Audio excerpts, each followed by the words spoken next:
little small carburetor hidden up inside a box, little holes where you're supposed to be able to tune the carburetor with a screwdriver, and of course the chainsaw's vibrating so bad you can hardly get uh, uh, any of the screws turned. It's got a brand new pull start on it.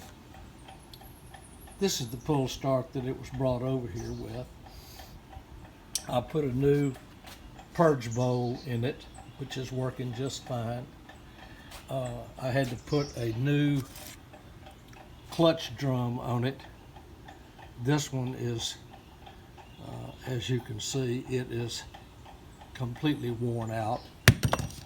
I also put a new carburetor on it. And this is part of the new carburetor.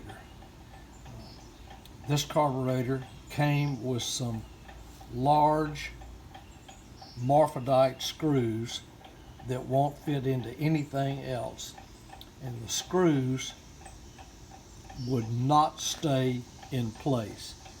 So you'd get the saw tuned up and you'd look at it and it would take the low speed screw and blow it completely out on the floor because it just wasn't screwed in far enough. So I took the from the new carburetor, I took both of the diaphragms, the metering diaphragm and the pumping diaphragm, off of the new carburetor. Had to put them back onto the old carburetor, stick it in here, and see if it would work. And it did. With these little carburetors, you never know what's wrong with them, whether the check valves in it are bad, in which case about the only thing you can do is replace the whole carburetor. But the one I have in it now does not have these these big screws in it. It's got regular little small needle screws in it.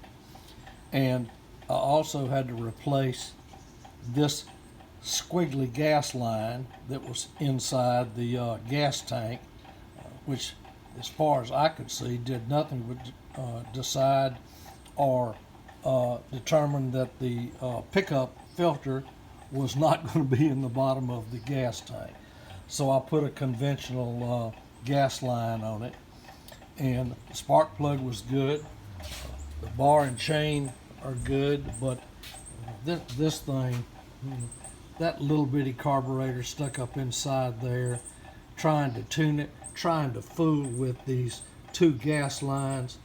What a pain in the neck. But it's done now, and I hope the guy that owns it will come get it today and get it out of my shop. Brand new pull cord, which he brought. It's a little bit too big, but it works okay. Anyway, if I don't ever see another one of these things, or the bucket saw type model that's based on the same frame, horizontal cylinder, carburetor goes directly into the bottom of the crankcase with a reed valve. If you've ever seen a reed valve on a 2-cycle, this has one, and the bucket saw model has one. Anyway, if I never see one again, it'll be too soon.